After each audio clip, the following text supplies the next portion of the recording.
Starting your own practice is hard for many chiropractors. It's riddled with both struggles and successes.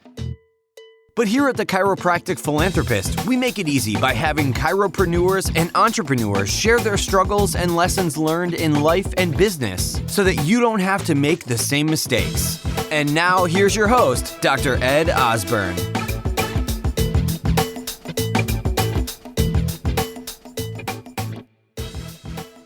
How amazing would it be if you could practice because you want to, not because you have to? Learn how to improve your cash flow and increase your passive income now. Go to moneyripples.com or find their podcast, The Chris Miles Money Show, to learn more. RATCP listeners, I have an incredible guest today, and that is actually Dr. Tom Preston. Tom, how are you doing today? I'm getting better with age. That's my stock answer. Tell my wife to hang in there. It'll all be worth it when I'm in my 90s. Probably my late 90s, but somewhere in my 90s. Yeah, I am getting better with age too. I love that. I've known you a while. I know that's true. So we're not. I'm working on it. Yeah. And we kind of discussed even before we started recording today. I'm like, I'm not going to do a typical introduction. Everyone knows who Tom Preston is. At least I know who you are. But part of the purpose of the discussion today is to kind of get you to know you, like people who don't know you, the docs who aren't familiar with you, is they can get to know you a little bit better. But we're going to come back here to how they can actually get to know you better and spend more time learning about what you provide and how you're leading in the profession today too. Really what I want to talk about though, and this is something that I see is happening or is something that I see in our profession, especially in the last 6 months, is overcoming obstacles. And this is something that, you and I have been actually even personally working together. You've been helping me in an incredible way to help overcome some obstacles, whether it's personal or business, both business or whatever those emotional obstacles might be. But what is it that you're observing in the last 6 months, for a lot of the doctors that you're working with when it comes to obstacles? Like, is it business obstacles? Is it personal? Like, what are those obstacles you're seeing? Yeah, it's a great question. And again, as you would expect, I'm seeing a mix of both, right? But I will say this, the people that are really, really deeply grounded in who they are and who they're not, and what their amazing service provides, and sticking to the main thing being the main thing, those folks are having less obstacles appear, right? The folks that aren't really grounded don't have a really clear awareness of their values, their purpose, why they're there. They're kind of letting the tides of the present pandemic, move them around. They're the folks that are having a lot of struggles. And so what I'm seeing in terms of obstacles, to answer your question, Beck, I'm seeing a lot of doubt, a lot of fear, a lot of frustration. Most people are telling me that they're working harder to make even close to the same amount of service and or therefore revenue. It's just a little bit harder, or in some cases a lot harder, because there are, bodies that are saying, you got to do this, you got to do that, you got to, in the chiropractic realm, of course, clean your tables and elbows, distancing, and wear masks and all kinds of stuff in most jurisdictions. So it's just a little bit harder. But here's the thing, right? I've been around long enough to know that this too shall pass, right? And so it's not a question of I do not believe in any part of my being that this is the future of Earth. I really don't. Now, it might not resolve as quickly as I'd love to see, but this is not going to be future of humanity. I really don't believe that. So the question is not so much as, how are you doing now, but how do you want to do? And if you're not in a place of confidence and there are lots of obstacles, there are definitely solutions, to that, which we could chat about a couple of simple exercises. Well, I want to come back to that too, is this is one of the exercises that I did with you, which was, talking about values. And I thought I knew what values were and what my values were. But when I actually went through the work and did the work, they were actually something very different than what I expected. Is this what you find? Is this an observation that you're seeing with a lot of doctors too? Is the ones who have defined their values are very solid in their systems and how they operate inside of their life using their values as a litmus maybe, versus people who just, are kind of just, there's no real defined or clear path that they have. Is that what you're seeing, the difference between the ones who are successful right now versus the ones who are struggling? It's definitely an overarching for most. I wouldn't be naive enough or arrogant enough to say all, Ed, but I definitely would say a lot of people that's a difference. But because, the other extreme to this, Ed, right? And Mark Victor Hansen, who did the Chicken Soup for the Soul stuff years ago, I don't know if the listeners would remember him, but Mark was a friend of mine. He was a friend of mine. And I remember him saying, he says, Tom, don't you ever forget, somebody's business is always booming. Why can't it be yours? Right? So the other is sort of extreme, Ed, and I want to come back to answer that question a little bit more directly, but the other thing I want to point out here is that those people that are grounded in their values are crystal clear about who they are and who they're not. I don't mean like 99. I mean like 100% clear who they are, who they're not, and the amazing value they provide to the world. They're not letting themselves get swayed. They're playing within the boundaries, the new boundaries of the regulatory colleges and all that, but they're not letting themselves get swayed and dropping into fear and frustration. They're saying, hey, you know what? If I have to work a little harder to serve my community, I'm going to do that because my purpose is strong. I'm clear about who I am and who I'm not. And those people, Ed, like one guy right now, there's at least 5 clients I can think of right off the cuff that are actually hitting record months in business. Yeah. This one gentleman I'm thinking of in Oregon right now, he's been in practice 36 and a half years. He had his most profitable month in 36 and a half years in September. Right? It's like, so again, we don't have to buy into the mindset that everything's subdued and quieted down and, we can't do that, right? Because as you wisely said, Ed, and certainly I appreciate our work together, when you're clear about your values, your priorities and goals flow from that. It's not, you're not picking, goals randomly. You're not sort of saying, well, that looks cool because my friend is doing that, or my colleague is doing this, or, the dentist down the street's driving a Tesla, so I want to buy one. That's a goal of mine, right? It's like, and I'm nothing wrong with Tesla, obviously, but what I'm driving at is that when your goals and priorities flow from that essence of who you are, your values, man, I'll tell you something, you're not going to let any obstacle get in the way. You're going to find a way over it, through it, around it, or whatever. Right. Yeah. So those people are crushing it right now. Ed. Yeah. And I mean, is this really so like you have this event that's coming up, that's going to be a virtual event. So it's a 2-day, October 23rd, 24th. I mean, I don't want to date stamp this for everyone who might be listening to this later, because there's always tons of value that you provide, but I'm going to drop the link actually for on our TCP. So the chiropracticphilanthropist.com page, but also if you're watching this live right now on social media, you can jump on.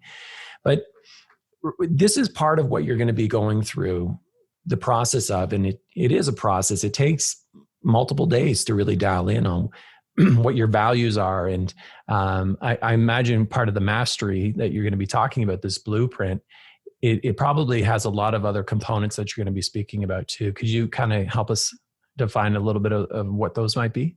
Yeah, well, let me give you some context, make sure the clear about the context of it, right? Because, and I'll take a quote that I track back to Jim Rohn, that Tony Robbins is often famous for. And of course, Jim Rohn was Tony's teacher, as you know. And Jim used to say, you know what? People spend more time planning their vacations than they do their lives, right?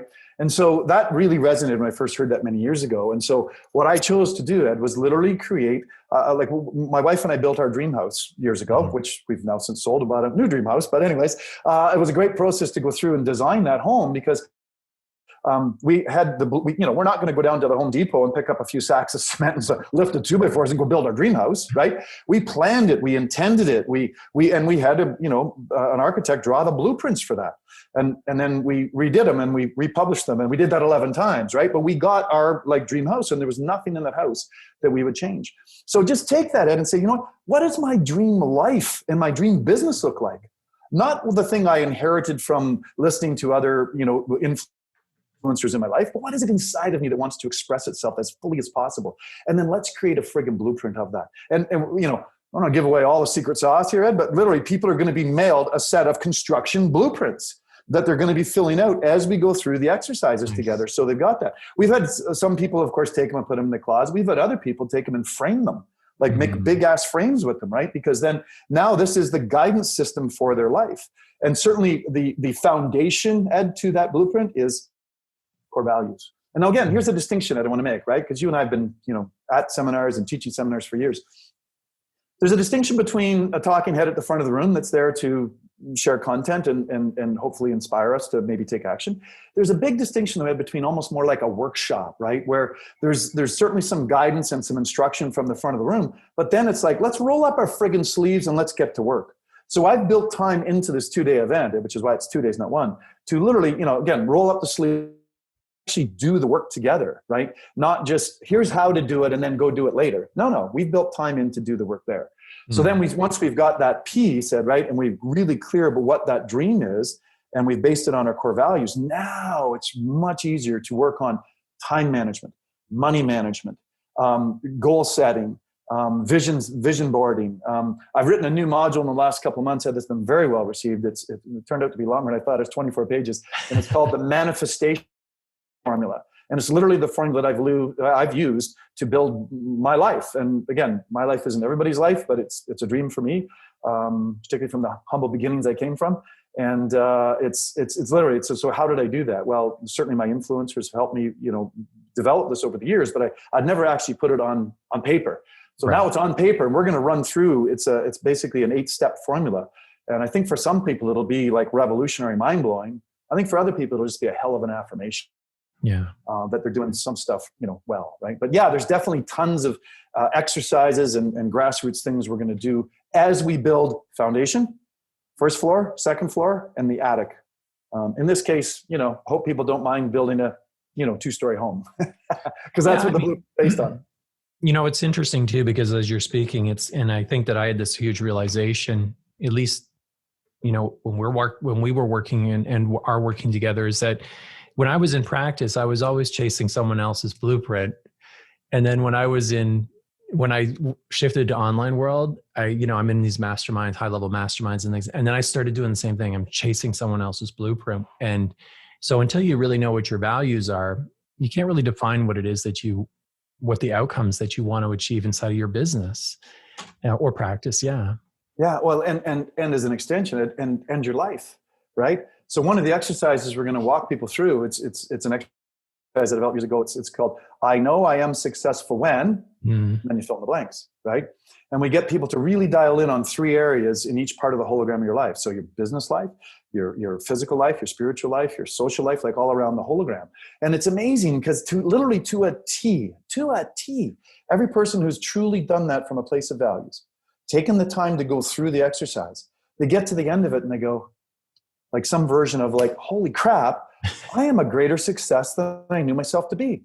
And then they realize that they don't have to chase, as you'd said, Ed, and I did years ago, chase somebody else's blueprint, chase somebody else's values and dreams. They can get authentic to that. And for me, Ed, my story in practice was when I got really clear about who I am and who I'm not, did my value search, created I know I am successful when, looked at the financial level of compensation that would be needed to live that dream life and take the 10 to 12 weeks of holidays I've been taking for almost 30 years, right? And those sorts of things, and yet still fund my life and pay for 5 girls' university educations, which anybody out there's got lots of kids, start saving now. Let me be clear, okay? But literally, as I got through and did all that work, it took me less energy, time, and money to live my dreams relative to my business. So literally, one of my jokes is most people say, how do I build my business? How do I get it bigger? And Tom, I heard you used to see 600 a week and blah, blah, blah. And it's like, I don't get too hung up on the numbers, Ed, but I'll tell you this. If you want to know how to take the wind out of the sails of a business, come and talk to me. I'll tell you how to do it. Because once I got really clear, Ed, I realized that I wanted more time freedom and I could still have the money freedom with time freedom. And so literally, Ed, I cut my practice in half. I went from seeing 550 to 600 people a week down to 300. Wow. And I tell you, it took a few months to take the wind out of the sails of the business. We started shrinking hours and doing different things. We started getting a waiting list for new clients and stuff. So, but and the Western cultural mythos is always more is better and bigger is better. And wait till you start paying 6-figure income tax if you haven't had that privilege yet. Okay, I'll tell you something. That's a cost that I swallowed hard on. Right, and that was a ripple effect of having that. And again, I'm not poo-pooing taxes in the G20 nations. That's great. But at the same time, there's a price to admission, Ed, that I realized I didn't have to keep paying in order for me to live my dreams, which is why I started taking the 10 to 12 weeks of holiday. Yeah. It's exactly, it's something that I even experienced myself, where it was like the harder I worked, it seemed like the more effort it didn't feel scalable. But for some people, maybe it's something that fills them up because it's their highest value. And I think sometimes too we judge each other or judge ourselves based on our values. Like to Yeah. say that your kids aren't the high, like maybe, you know, something that fills you up a little bit higher than maybe spending time with your kids, that we would judge ourselves for that. But it, you know, I think it's just a matter of really, again, having the priority of what your values are, but then also being honest with yourself of like, hey, this is just part of who I am and what fills me up. And, you know, it all trickles down. Yeah, I 100% agree, Ed. And I often talk about, please don't allow me to project my values onto you, right? Yes. Because it's so easy to do, right? We just think we see the world through our lens, and we think that that's how everybody sees it. And when somebody is acting differently, because if you really want to know what someone's values, you got to watch their behavior, right? That's sort of like the Coles Notes or the Cliff Notes of it, right? You watch somebody's behavior, you'll tell you what they value. And you know, one of my mentors, Dr. John DeMartini, has been an influence in my life for many years. My wife hated this guy, like literally like despised him, wouldn't go to any programs. I'd go by myself. And when I realized why, I mean, again, using family, which is a very high value for a lot of people, it's not one of John's values, right? Mm-hmm. And in some ways, again, observational, not judgmental, but I'm glad that it's not, because he's amassed this tremendous knowledge that I get to learn from, because he's not spending, you know, the many hours a day that many of us do with our children, you know. But my wife's highest value is family, and number two is so far down you can hardly see it. Mm-hmm. So anybody who doesn't have family as a high value, judge, bad, evil, wrong, different. And I don't know where, Ed, we got, and I don't want to get too much on a philosophical tangent, but where in God's name did we get to in this world where different was bad, different was evil, different was wrong? It's just different, right? And being able to accept that and have ownership of that. Now, the other side of that, as we've talked before, is, you know, when you understand your values and you realize somebody has radically different values than you can decide how much time you want to spend with them. You know, that's a sort of a related conversation. You don't need to just sit around, in my view, of just Pollyanna, rose-colored glasses and going, everybody has different values. So let me just, you know, this person wants to beat on my face, so let me just stand there and take it because I don't want to project my values. Hell no. But at the same time, that's obviously an extreme example, but there's a great teaching in that awareness of values and staying in a place of centered balance. And I'll tell you, it's a lot easier to live from that space, because you realize that people aren't necessarily good or bad, right or wrong. They're just different. So who would you suggest this is for? Is it for doctors who are newbies? Is it for the seasoned doctor? Is it for entrepreneurs, small business owners? Is it for anyone? Like what would you say? Well, I would say, again, it's going to sound biased, Ed, because I created the program, but I think it's for anyone, really, because it's literally, I mean, the pieces we're going through, I don't know, I contend this, at 6 or 7 billion people on the planet, every one of them is special, they're unique, and they have a gift inside of them that wants to express itself, right? When some people want to be florists, and some people want to be chiropractors, and some people want to be accountants, and some people want to be, you know, whatever it is, but I contend that it's intrinsic to the human essence to want to express themselves in a certain way. So this program could be for someone who just wants to be the best stay-at-home parent in the world, you know, and get clarity about that. Because once we realize where someone's at and where they want to go, which is their definition of success, which is the only definition that matters, as we said earlier in this conversation, right? Now we look at that gap. Then the blueprint's designed to literally lay out the step-by-step plays to get to that dream. Whether it's dealing with time management issues or money management issues or goal setting or many of the other things that we cover in the program, right? It's all designed. So again, now I have got a lot of experience working with small business entrepreneurs, particularly in the healthcare space, particularly in the chiropractic space, right? Because I am a chiropractor. I love chiropractors.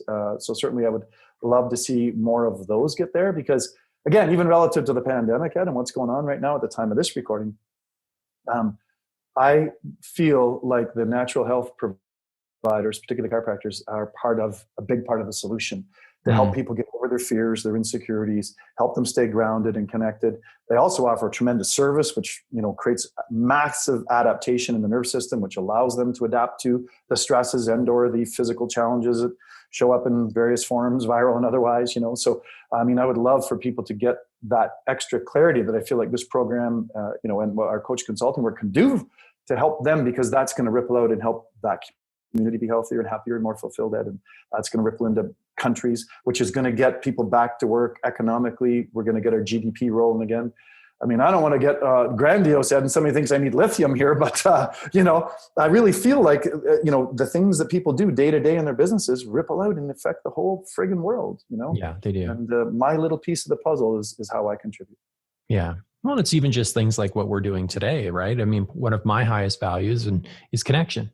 Mm-hmm. Like I have to have connection with people. And so this is why I started a podcast so many years ago, but I never really realized that within myself is that this is one of my higher values. So, I have to fill that need every day, it seems. Yeah. Well, and good on you to know that, Ed, right?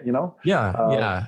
Well, I'll tell you, and I've had other people that have connection as a high value, and it seems, just my observation, there's a lot of female docs who have that as a value, right? And so, to tell them or suggest to them that, maybe they want to speed up a little bit in their practice and stuff, if they want to hit some of their goals, it's like, ain't happening, right? No. Because they value that connection piece so much, Now, there's other ways to scale the business and do other things if they did want to create more revenue and stuff, right? So they don't have to do it themselves. But again, it's one that I can think of 3 very, very powerful female docs in Canada that I've worked with that just were like, I'm going to spend the time to connect with those humans because I value that so much. And it's like, double thumbs up. Good for you for knowing that, right? Yeah. And this is one of the things that I love about the event that you're going to be putting on too is, number one is there's no plane tickets, there's no hotels.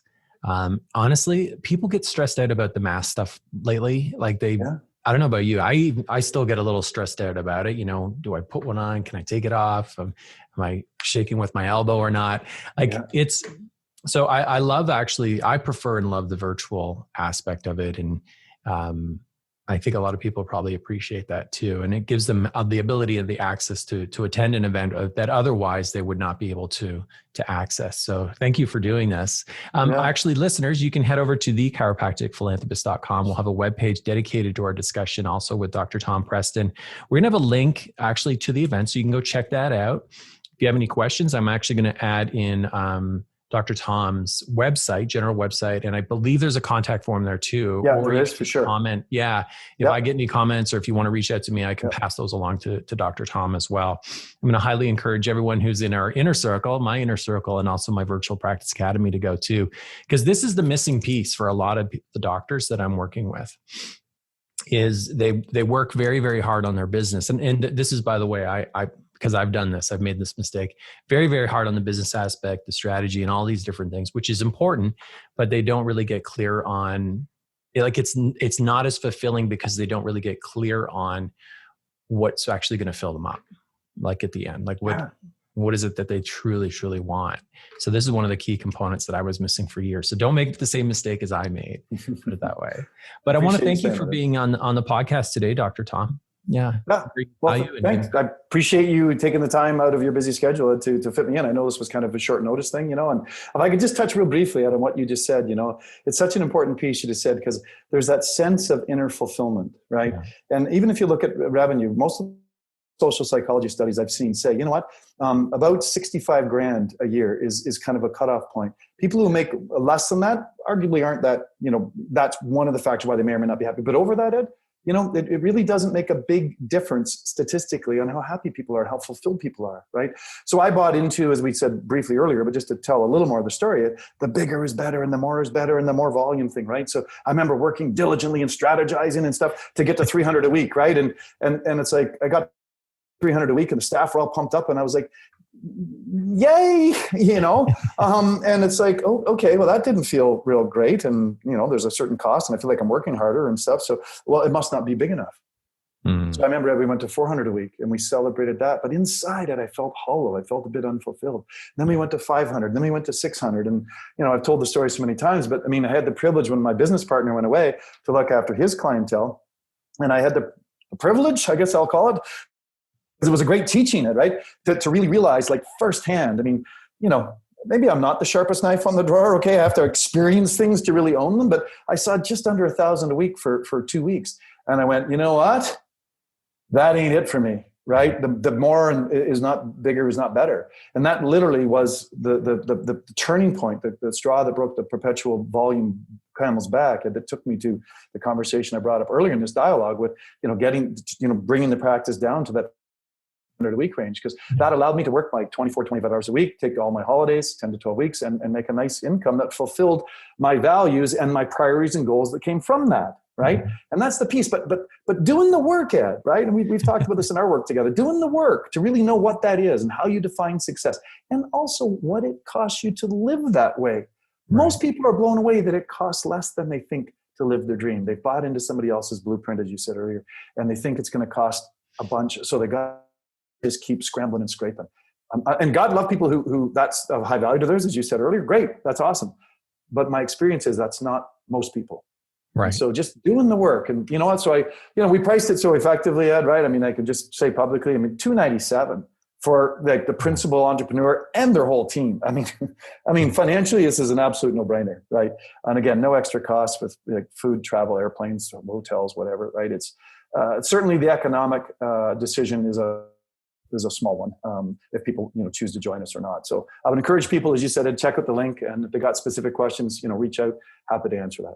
Yeah, absolutely. So that's kind of like bringing it full circle, throwing your brand there. I should name a company after that someday, Ed. But no, that amazing conversation. I always love talking about, stuff like things that we don't often talk about on TCP. And that's one of the things that things that I'm actually experiencing in my life is really just dialing down on, what's important, values. So I want to thank you so much for giving back today. Absolutely. It's an honor to be here. Thanks so much for what you do and allowing me to be a part of it. So you've heard the struggles, you've heard the successes, and this episode is done. But there's still so much more to come and so much more to learn.